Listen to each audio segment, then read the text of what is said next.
Hi, welcome to my channel. My name is Chris and this is the second part of the first video we done. In the first video we did 5 must-have essential tools for DIY or a handyman beginner, so on. So on those tools we had the sander, we had a drill driver, we had an orbital multi-tool, a nail gun.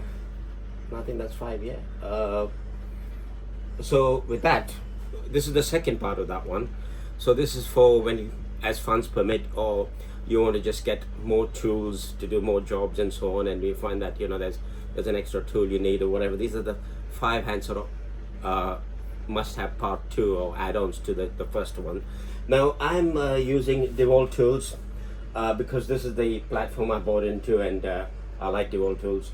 But you don't have to. I mean, it could be any brand, as long as you do some research, you get a good brand, and also see that that battery platform, they have an extension range of tools and so on, like you can use Makita or Milwaukee, anything like that. So you don't have to keep to this, but also with that said, I mean, there are some sort of people who have a mixture bag of things. They'll have 2 battery flat mounts with 3 or 4 chargers, and they're okay with that. So whatever you feel like.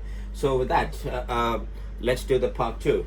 I sort of came over from London, so most of these tools I bought over from UK to India, and that was a move I sort of regret now. But there's a story of that. I mean, if you want to know more about that journey, you can look into the description, and so it's a. But for now, let's do this video. So I would say the next sort of tool you'd want to get is probably a rotary hammer drill.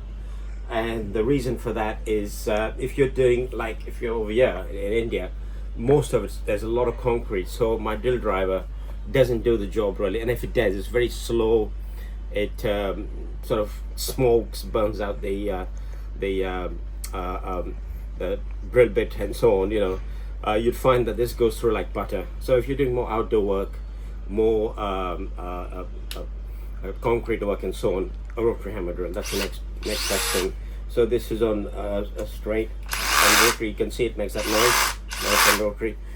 You could also get one of these adapters. That's a brilliant little thing to have. So what you do is you put that in there like so, if I show you, and you would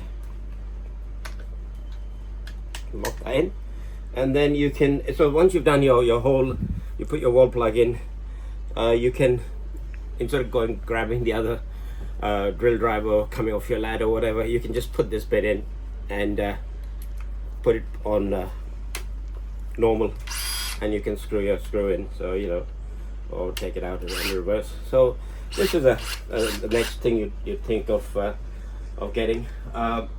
Then I would say number 2, and the next best thing would be a router. I mean, this, you could do so much with this, and also there's so many accessories, so many add-ons. It's probably the tool which has got the most add-ons and most accessories. Got router tables, surfacing jigs, what they call templates, and there's hundreds of these drill bits as well, of different shapes for cutting different things and so on. But I will do a more extensive video just on the router with all the accessories and so on, and might be thinking of making a surfacing jig to using flattening wood and so on. So that will be a video I'll do in the future as well. Then the next best tool you'd like to have would probably be if you're doing sort of like a lot of scroll work, like if you're cutting out bits to put your cooker or your sink or things like that in, then you'd be doing more scroll work. In that case, you would get a jigsaw, and this particular one is it's got a few cool features. For my last one, I had a Bosch. It was terrible because you had to take the Allen key to do the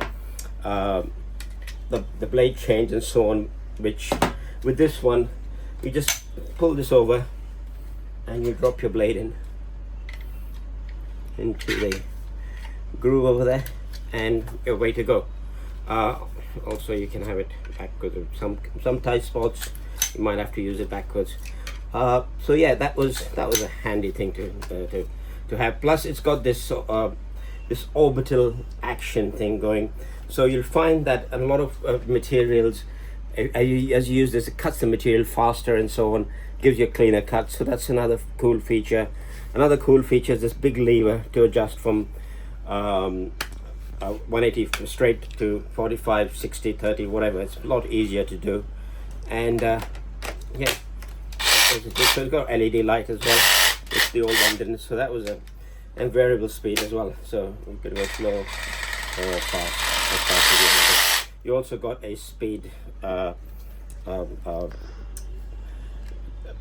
You know, you can also change the speed on here. It goes up to speed 7 all the way from 1. So that would be your next tool, I said. But it might be you know, it depends really whether you use more sort of if you do any more cutting balls, or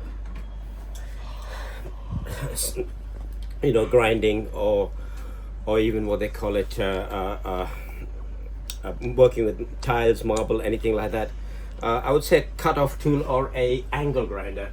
I like a cut-off tool because I had the angle grinder before, but since I bought this, I find myself using this more. It's a lot lighter, a lot less noise, a lot easier to use. It does backwards and forwards, and it's got a cool little LED on here as well. So if I show you that, and you can see the noise difference. If I show you the noise difference between this and an angle grinder, you'll see the amount of noise. For heavy work, you'd probably need that, but you'd find that most of those jobs are done with this. I mean, big noise difference, yeah. So I would say, yeah, the cut-off tool for if you're doing metal work, cutting metal, and so on. You could actually use the cutter to cut some sheets of wood as well, thin sheets and so on. But it's more. I mean, for that wood, you have a different saw anyway. But what I wanted to show you was, don't waste your money on these attachments that make you cut straight and so on. Just like I showed in the other video, make yourself one of these, because I use this on the circular saw.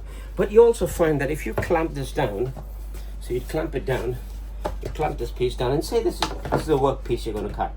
So if you just put this against this, the shoe at the bottom, you put that against there, and you cut, you can get a straight cut. You know, you make sure you're putting your weight down, and you'd cut slowly, so you get a straight cut. You know, you can do that with the jigsaw as well. I'll show you that as well. So you've got your piece, you got your jigsaw, and then you just use that as a guide. So the shoe, make sure your shoe's tight against that.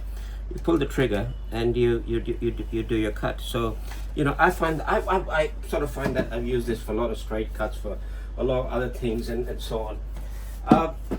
Yeah, so we talked about the rotary hammer drill, the jigsaw, the router, the cut-off tool, and last but not least is one of these. It's a reciprocating saw. This one in particular is the medium model, the sort of like the one in the middle. You've got the small one, which I was going to go for, but I've seen reviews on that one, and they weren't really good, and you know, it wasn't very, didn't cut really fast like some of the others. So I went for this model, which is, the price difference was so little that I thought I'd better go for this one. So the reciprocating saw, you'd cut rough things like branches, woods, pieces, and you know, a lot of, you can do metal work with this as well, metal pipes and plastic pipes and so on. You can use the blade in here. On this particular model, you have 4 ways of locking the blade in. So you'd have it, first you pull this lever back, you drop your blade in, so that's 1. Then upside down, that's 2, and there's 3 on the top that way, and there's 4. So there's 4 ways of using the blade on here. And yeah, like I said, there's a lot of rough work, cuts and so on you can do here. It's a nice tool to have. So that would be the 5th must-have tool as you sort of grow in your DIY or whatever, and you know, your hobbies and so on. So yeah, with that, I'll see you in the next one.